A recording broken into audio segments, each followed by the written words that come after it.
Many people have heard of the ancient book known as the Holy Bible.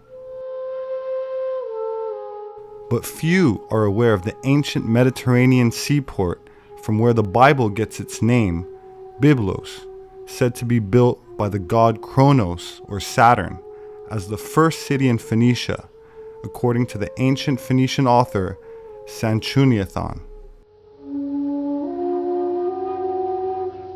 The Phoenician city of Byblos was important for the export of papyrus from Egypt to Greece.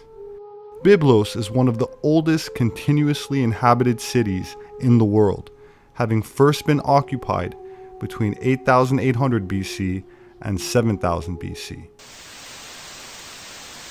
The Phoenicians originally came from what is modern-day Lebanon. They were organized into city-states. They soon became outstanding sailors and astute traders, indeed the very best. They set up ports and founded colonies, built warehouses, and created a network of routes that touched on neighboring countries such as Egypt, Greece, the Magna Graecia, and Carthage in North Africa. Then they went on to reach Sardinia, the Mediterranean and Atlantic coasts of Spain, and farther south, along the coast as far as Senegal, and north to England and Ireland. It was the discovery of this sarcophagus of the Phoenician king Ahiram, which dates back to the 13th century BC, that enabled archaeologists to understand the reasons for such great organizational skills. Engraved on the sarcophagus is the most ancient example of writing in alphabet form. It is composed of letters and not hieroglyphics. The Phoenicians were the first to invent an alphabet, a factor that proved indispensable in establishing their great trading network. We can get an idea of how extraordinary this innovation was from this comparison. On the right, we see two Egyptian hieroglyphics, and on the left, two letters from the Phoenician alphabet, an M and an H. By assembling these letters, the reader now didn't have to interpret a concept represented by a hieroglyphic or picture. He had a specific code that always remained the same and had the same meaning for whomever was reading it. In the Hellenistic period, the city of Baalbek was known as Heliopolis, City of the Sun. By studying the meaning of these swastikas and other evidence, such as the different colors of columns at this site, archaeologists discovered that the enormous temple that dominated the city was dedicated to the sun god, after which the city was named. In the Bible, Ezekiel mentions that the Phoenician city of Byblos, which also lies in Lebanon, was the biggest naval shipyard in ancient times.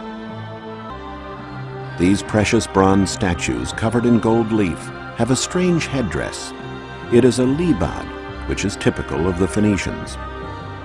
The statues have been found in great quantities in Byblos. They were votive objects used to invoke the favor of the gods. They were found at one of the most important places of worship for the Phoenician religion, the Temple of the Obelisks.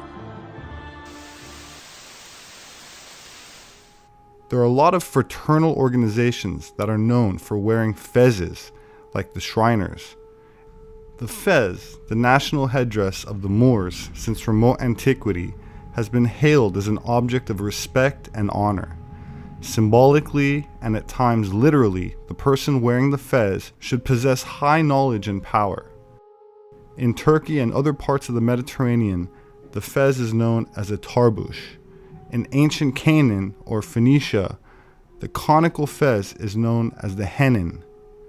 This type of fez was also used by the ancient order of Magi.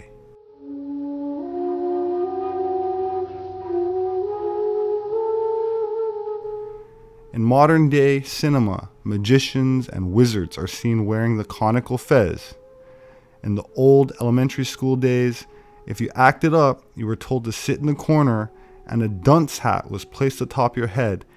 This dunce hat was the fez, and it was used to reform the child's mind and bring it back to knowledge, wisdom, and a certain maturity. The fez worn by the modern Moors is red in color. It's also worn by 32nd degree Freemasons in the House of the Shrine. I am Lucifer. Okay, define Lucifer for me. pure, virtuous, wholesome, innocent individual that's out to help people. Lucifer is? Yeah. Say that again. Lucifer is a pure, holy, Virtuous. virtuous. Now, is he the Lucifer that God created? That's the same one. Oh, man, this is great. I'm going to put this on the internet. Oh, Amen. God bless you, Amen. brother. Because that's exactly what the Shriners and Masons teach, is that Lucifer is light.